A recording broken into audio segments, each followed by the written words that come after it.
Il est 19 h sur ce plateau. Mesdames et messieurs, bonsoir et bienvenue dans cette grande édition du journal sur Mondico Télévision. Tout de suite, les titres.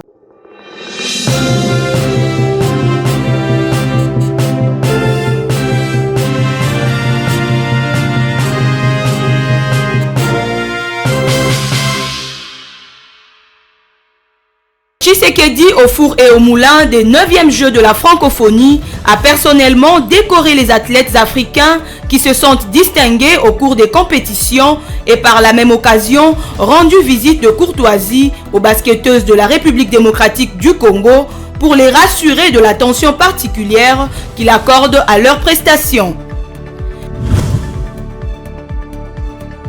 À Kinshasa, pour accompagner la délégation des sportifs ivoiriens, l'ambassadeur de la RDC en Côte d'Ivoire, son Excellence Gilbert Naïa Nabina, a visité les installations de Mondico Télévision, média congolais qu'il suit généralement à partir d'Abidjan pour recevoir des nouvelles de son pays. L'Afrique est en phase de vivre une véritable révolution de tout l'ancien système qui a prévalu sur les politiques nationales.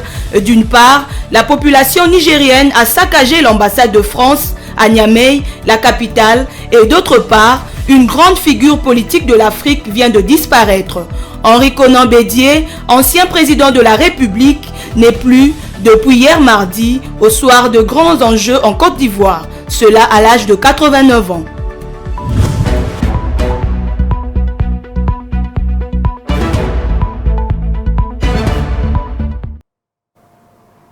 Voilà tout pour le sommaire, mesdames et messieurs, bienvenue dans ce journal. Je vous annonce que nous avons sur ce plateau un invité. Lui, c'est Monsieur Faustin Bimitia Kinkoufi. Il est président de l'ASBEL, les jeunes authentiques et visionnaires du Grand Bandundu. Bonsoir, Monsieur Faustin. Bonsoir, madame.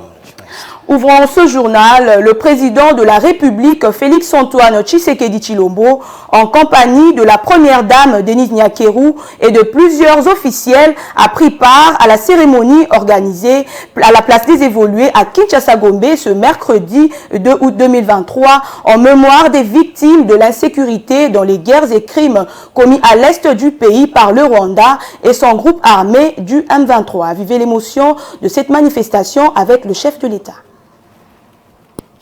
Permettez-moi de m'adresser directement aux millions de victimes dont l'infime nombre présent à cette cérémonie n'est que symbolique. Et je vais m'adresser spécialement à Adrienne Kaseka, à Désiré Grodia et à Foura pour dire à nos pères, à nos mères, à nos sœurs, à nos frères, à nos fils et à nos filles victimes.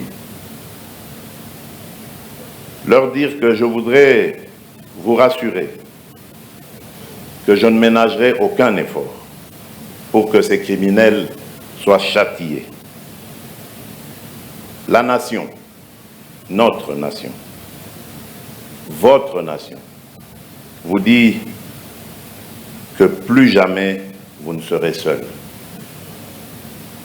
Je suis conscient des conséquences dramatiques que ces violences ont eues sur vous, sur notre communauté, sur notre pays.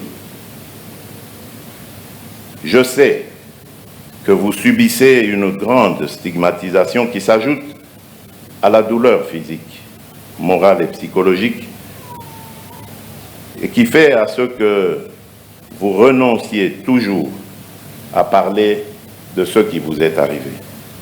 J'invite les victimes à puiser la force dans cette parole de Dieu écrite dans le livre d'Ésaïe, chapitre 60, verset 1, je cite, « Lève-toi, sois éclairé, car ta lumière arrive, et la gloire de l'Éternel se lève sur toi. » Fin de citation. Et voilà, Monsieur Faustin Bimitia, vous venez donc là de suivre cet élément qui parle de la cérémonie en mémoire des victimes des guerres et crimes à l'est de la République démocratique du Congo. Quelle est votre réaction? Merci beaucoup, madame, pour votre invitation. Je félicite son Excellence, Monsieur le Président de la République, pour ce qu'il a, pour la journée d'aujourd'hui, pour la cérémonie officielle en mémoire des massacres perpétrés à l'est du pays, la RDC, notre pays. Et nous n'allons pas seulement nous limiter à l'est du pays, parce que partout dans chaque province, il y a toujours eu des massacres. Prenons le cas du Bandundu. De 1962 à 1968, il y a eu la guerre au Kwilu, la guerre appelée la guerre de Moulélé. En 1997, le 5 mai, il y a eu massacre à Kenge à l'entrée de l'AFDEL. De même aussi, en 2018, il y a eu massacre de Yumbi. Aujourd'hui, nous déplorons encore une fois de plus les atrocités du triangle Pamut-Bagata-Kenge. Aujourd'hui, il y a une milice qui est en train d'opérer dans ces triangles, à Maluku ici, à côté, la porte d'entrée de Kinshasa. Et par-ci, par-là, nous entendons toujours, il y a des massacres aussi, il y a des tueries. Les rapports mapping en a aussi parlé. Et aujourd'hui, les rapports mapping est en train de courir. C'est pour cette raison, je profite de cette occasion pour proposer à son Excellence, Monsieur le Président de la République, chef de l'État, de construire, sinon d'ériger, les mémorials des victimes ou des massacres, des atrocités de la RDC d'une manière générale. Parce que la place des évolués, c'est bien, mais la RDC, par rapport à tous ces massacres, toutes ces tueries, nous n'avons pas de mémorial pour commémorer la date du 1er août par rapport à nos morts depuis l'indépendance ou avant l'indépendance jusqu'à ces jours. Merci. Okay, merci. La 9e édition des Jeux de la francophonie se poursuit ici à Kinshasa. La Côte d'Ivoire a remporté hier, mardi 1er août 2023, la finale de 100 mètres en athlétisme chez les dames. Les deux premières marches du podium étaient occupées par les coureuses ivoiriennes Kone Mabundu et Jessica Lorraine. La 3e place est revenue à la Brazzavilloise Natacha Ngoye. Suivez. C'est une course qui s'est déroulée dans un climat favorable ce mardi. Ce beau temps a permis à l'Ivoirienne Kone Mabundu de rafler la médaille d'or à l'issue de cette course de 100 mètres organisée au Stade des Martyrs de Kinshasa qui a accueilli plusieurs spectateurs dont les autorités congolaises. Sa compatriote Jessica Lorraine a remporté la médaille d'argent et la 3e marche du podium est occupée par la Brazzavilloise Natacha Ngoye qui a eu droit à une médaille de bronze. Présent au stade pour suivre cette épreuve, le président de la République démocratique du Congo, Félix Antoine Tshisekedi Tshilombo, a remis le médaille aux gagnantes tout en les félicitant pour leur performance. Très ambitieuse, Kone Mabundu a remporté haut la main cette course de 100 mètres, mais elle estime que l'idéal pour elle, ça serait de remporter le 200 mètres. Je suis heureuse d'avoir remporté la première place sur le 100 mètres. De toutes les façons, le 100 mètres n'était pas dans mon objectif. Mon objectif, c'était plus de réaliser les minima sur le 200 mètres pour les Jeux Olympiques à Paris 2024. Et les 100 mètres, c'était pour moi des mises en jambe parce que depuis le début de la saison, je n'étais pas très bonne sur le 100 mètres. Vous voyez bien, j'ai un genou qui est scrapé parce que j'ai un problème de genou depuis février. Et voir que je réalise ça sur les 100 mètres, pour moi, ce sont des belles réalisations. Grande et sa joie d'être arrivée à la 2e position, Jessica Lorraine pense qu'elle a donné le meilleur d'elle-même. Je suis bien heureuse qu'il y a eu 2e parce que je pense qu'il y a bien couru quand même. A noter que les gagnantes de l'épreuve de 100 mètres se sont donné rendez-vous pour le mercredi 2 août 2023 pour participer à la course de 200 mètres. Poursuivant ce journal, mesdames et messieurs, le président de la République a rendu une visite surprise aux basketteuses de la RDC engagées dans les compétitions sportives au 9e jeu de la francophonie. Suivez l'ambiance et les propos encourageants du chef de l'État à nos sportives dans les vestiaires, bien qu'elles aient perdu leur match. Bravo. Ne vous découragez surtout pas. Vous avez été formidable. On a raté juste un tout petit peu, bon c'est le jeu, hein, c'est pas grave. Mais vous nous avez fait vraiment plaisir, vous nous avez fait vibrer, nous sommes très contents, très contents. La numéro 12, là, elle est, oui, une bonne marqueuse, c'est la meilleure, mais bon, on comprend le courage. Hein. Je suis très fier de vous, je crois que vous avez vu aussi, les supporters étaient aussi très fiers de vous. Vous avez essayé, c'est pas de votre faute. Ça ne fait que 2 semaines, m'a-t-on dit, que vous vous entraînez, pendant que les autres s'entraînaient déjà depuis longtemps. Donc c'est pas grave, c'est une expérience. Il faut retenir de ces échecs. Et maintenant, la prochaine fois, aujourd'hui on a des installations, on va vous encadrer davantage, donc vous irez loin. Hein? Pose à monter à ma case. Ne vous découragez surtout pas. Ça va? C'est une défaite, mais bon, ça arrive. Dans la vie, il y a des défaites, il y a des victoires, c'est normal. En tout cas, nous sommes fiers de vous, vous nous avez vraiment honorés. C'est dommage qu'il n'y a pas eu la victoire, mais vous vous êtes très bien battus. Vous avez vraiment été égal aux autres. Elles ont eu simplement un peu plus de chance que vous êtes. Ça va? Allez, bravo. Bravo encore. Et parlons infrastructure à présent, le président de la République, Félix Tshisekedi, a de nouveau ouvert officiellement hier mardi 1er août 2023 la route Kimwenza-Kindélé qui était impraticable depuis 2016. Plusieurs quartiers de ce coin de la capitale, notamment le quartier Matadi-Mayo, Sebo, Kimbondo et autres, se relient désormais à l'avenue Bypass par cette route longue de 7 km qui débouche sur la gare de Kimwenza. Suivez ce reportage. L'expression de joie des habitants de Kindélé résume le degré de souffrance qu'ils ont enduré pendant plusieurs années. Ces habitants étaient depuis 6 ans confrontés à un sérieux problème de trafic rendant difficile leur quotidien. Cette route ici, il n'y avait même pas moyen de passer. C'était tellement difficile.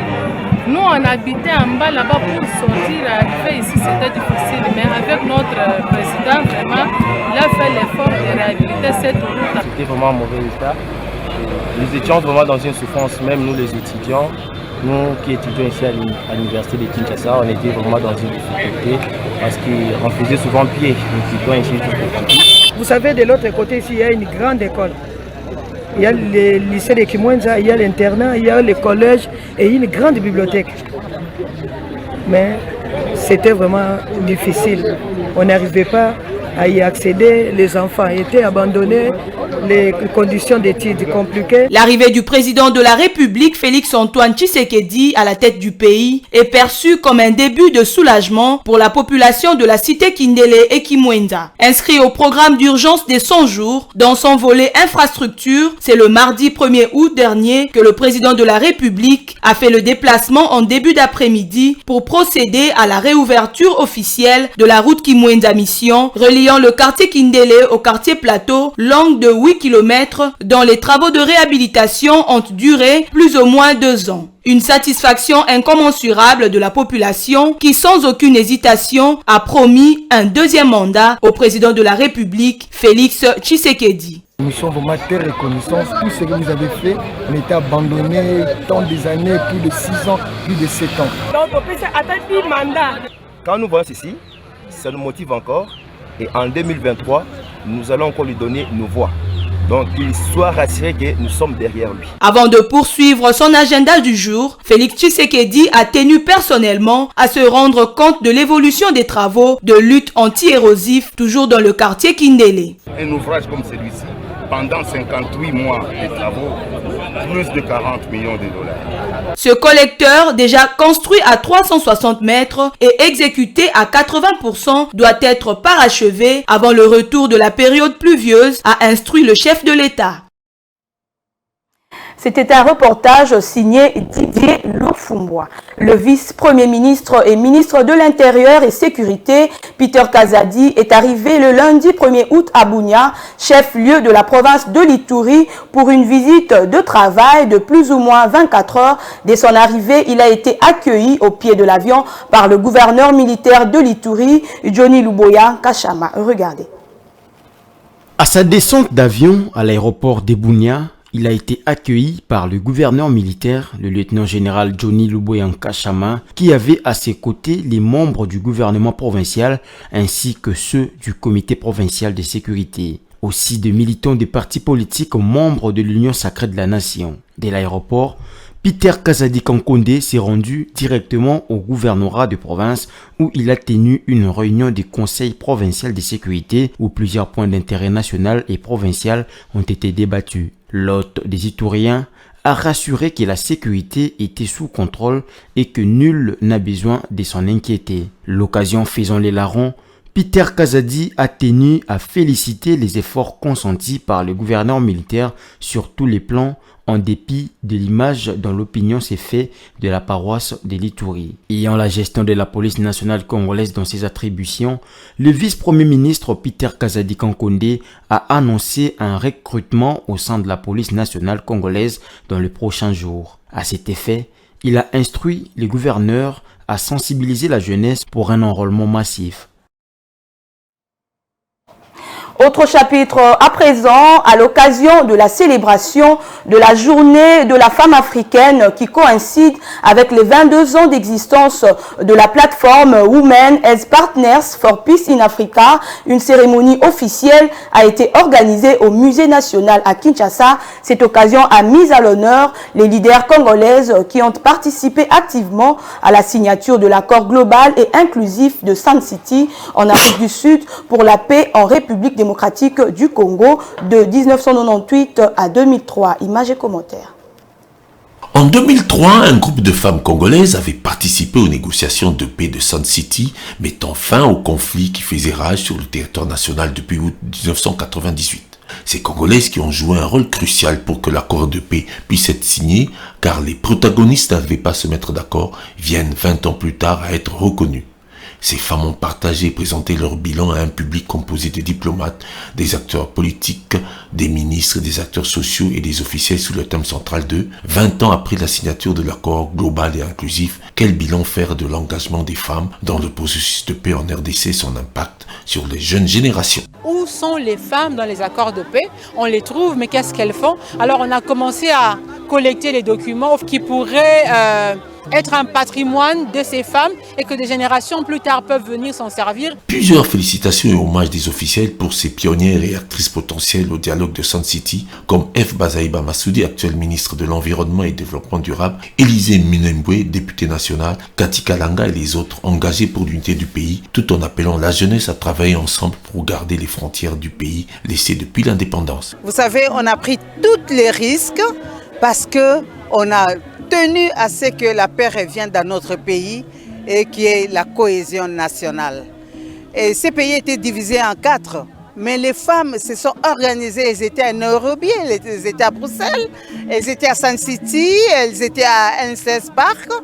Et je vous dirais même que c'est à cause de femmes que nous avons ramené avec nous l'accord global et inclusif. Il faut également noter que les brevets d'honneur et l'inauguration de la stèle et l'exposition du fonds d'archives en hommage aux femmes pionnières ayant participé au processus de paix en RDC de 1998 à 2003 ont sanctionné cette rencontre au Musée national de la République démocratique du Congo.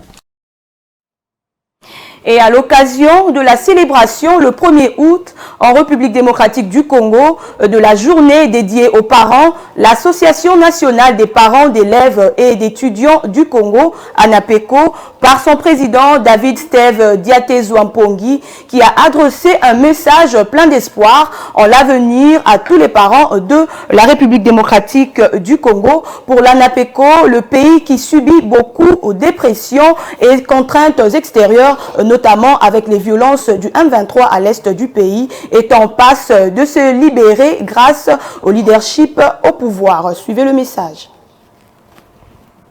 Très chers parents, en ce jour commémoratif du 1er août 2023, dédié aux parents par le gouvernement de la République, je voudrais vous réconforter et vous adresser un message d'espoir après tant de drames et de deuils portés par nos familles pour tous les nôtres tués et massacrés à l'Est dans les conditions les plus inhumaines par le Rwanda et ses supplétifs du M23. Que Dieu nous console tous.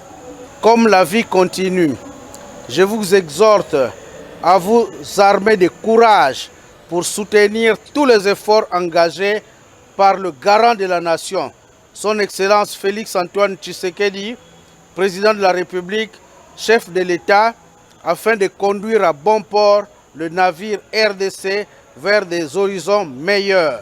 Protégeons les belles infrastructures nouvelles et rénovées au profit de la jeunesse à l'occasion des 9e Jeux de la francophonie dont l'organisation est tout à l'honneur du gouvernement de la République. Très chers parents, cette année est une année électorale. À cet effet, je vous demande beaucoup de lucidité et de maturité pour discerner où est notre intérêt majeur et mettre en exergue les valeurs fondamentales que nous inculquons à nos enfants.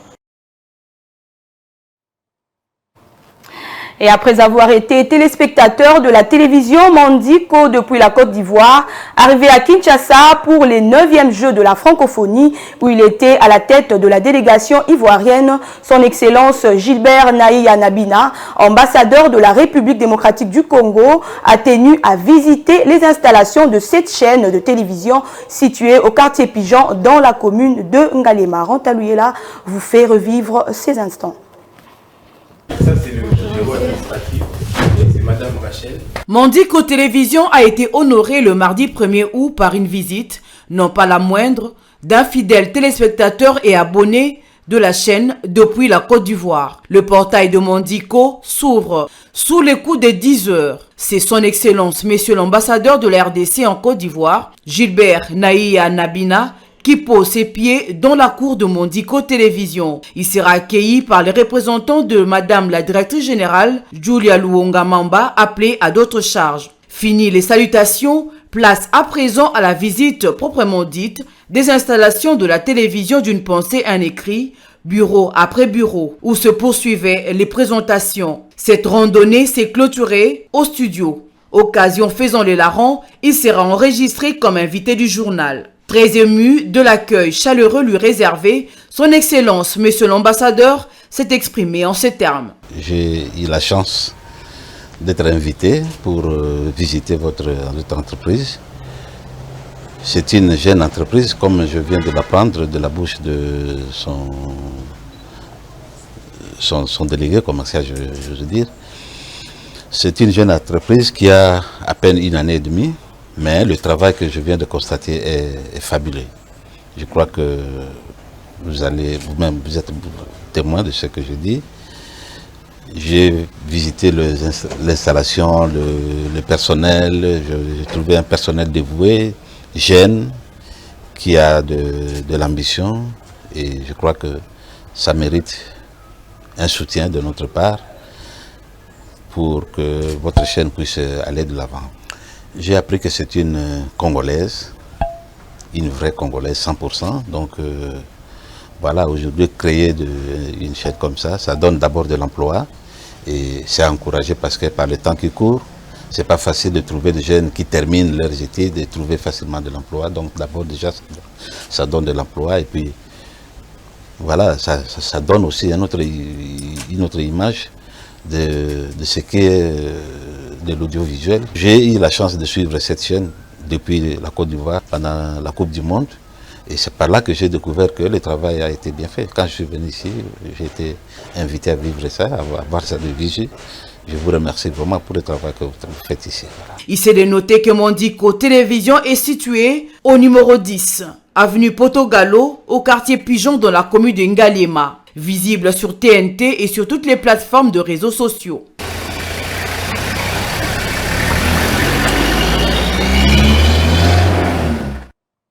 De retour sur ce plateau, vous venez de suivre cet élément, Monsieur Faustin Bimitia. Dites-nous, à l'heure actuelle, quelle est la situation qui prévaut dans le Maïndombe à Kwamut? Merci beaucoup. Comme vous savez, depuis les débuts du mois de juin 2022, les territoires de Kwamut avaient connu des atrocités suite au conflit d'Ite-Keyaka.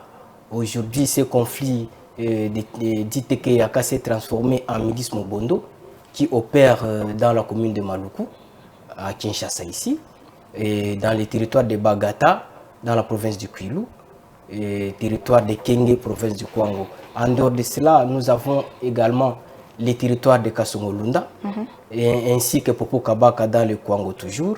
Et il y a le Congo central également, à Kimvula, il y a aussi des atrocités, suite toujours aux milices Mobondo qui est en train d'opérer dans cette agglomération. Donc c'est vraiment très difficile aujourd'hui de quitter Kinshasa jusqu'à Bandundouville. Et cette route maintenant, la route de Mongata, devient très impraticable. Il faut contourner par route, il faut faire Massimanimba, Boulungu, et vous contournez vers Bagata. Et aujourd'hui, nous sommes même en train de déplorer l'enclavement persistant du territoire de Bagata. Pour cette raison, nous proposons à son Excellence Monsieur le Président de la République d'activer la tenue de la table ronde afin que la population puisse, que chacun puisse revenir. Et surtout, qu'on n'oublie pas, la loi doit appliquer sa rigueur, dans sa rigueur, pour que les auteurs de ces crimes puissent être punis, que chacun puisse répondre à ses responsabilités. Monsieur Faustin Bimitia, dites-nous un peu qui est derrière Javiba. Non, Javiba, d'abord les jeunes authentiques et visionnaires du Grand Bandung de ses environs, en sigle Javiba, que nous avons l'honneur de présider depuis sa création, depuis 2017.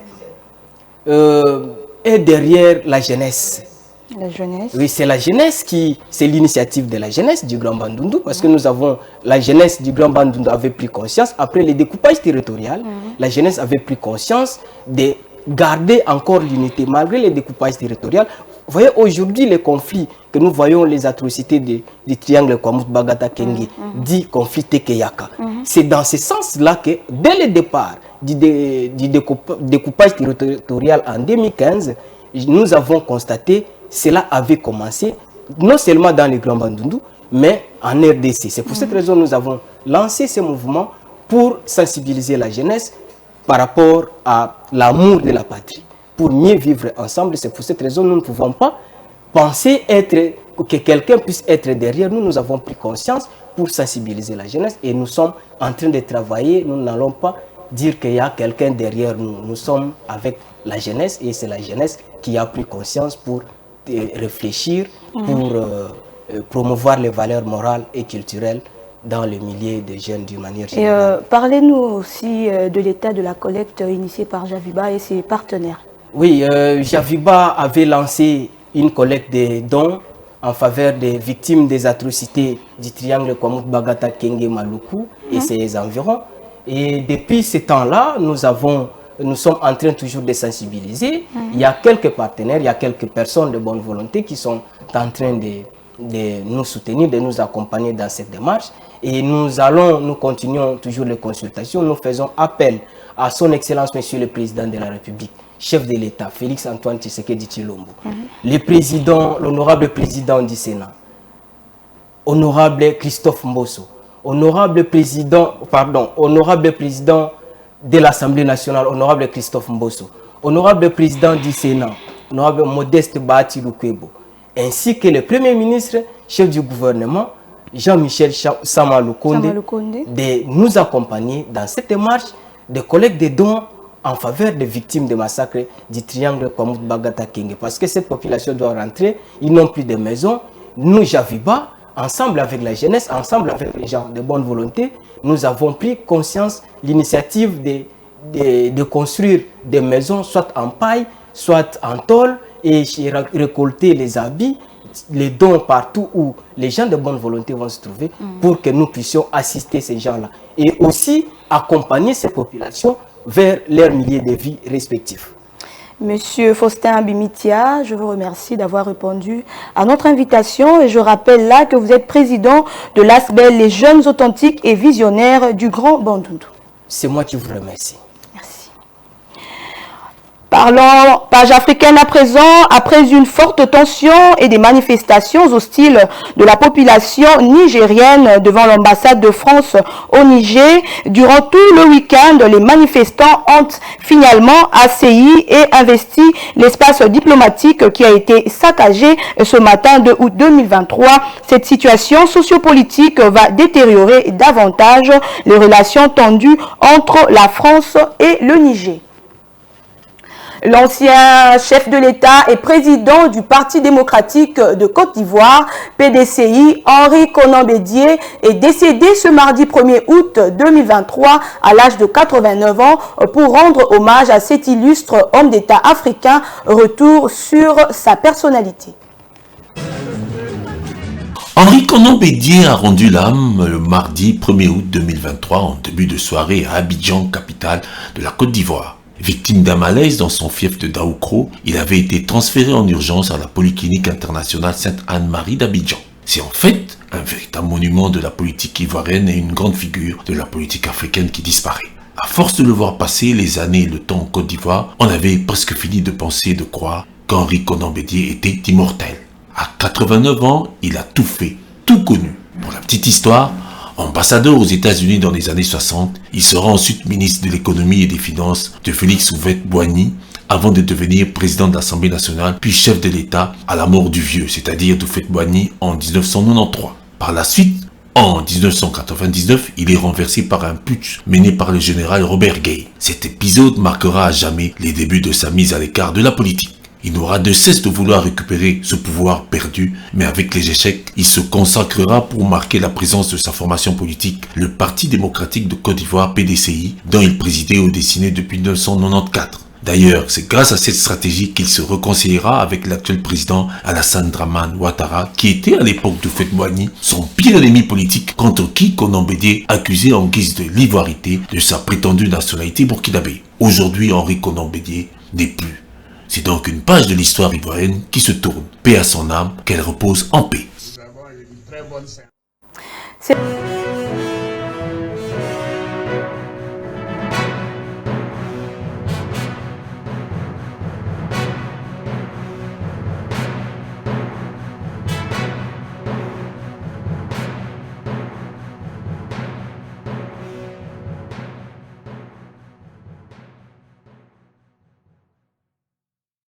Décorer les athlètes africains qui se sont distingués au cours des compétitions et par la même occasion rendu visite de courtoisie aux basketteuses de la République démocratique du Congo pour les rassurer de l'attention particulière qu'il accorde à leurs prestations. À Kinshasa, pour accompagner la délégation des sportifs ivoiriens, l'ambassadeur de la RDC en Côte d'Ivoire, son Excellence Gilbert Naïa Nabina, a visité les installations de Mondico Télévision, média congolais qu'il suit généralement à partir d'Abidjan pour recevoir des nouvelles de son pays. L'Afrique est en phase de vivre une véritable révolution de tout l'ancien système qui a prévalu sur les politiques nationales. D'une part, la population nigérienne a saccagé l'ambassade de France à Niamey, la capitale, et d'autre part, une grande figure politique de l'Afrique vient de disparaître. Henri Konan Bédié, ancien président de la République, n'est plus,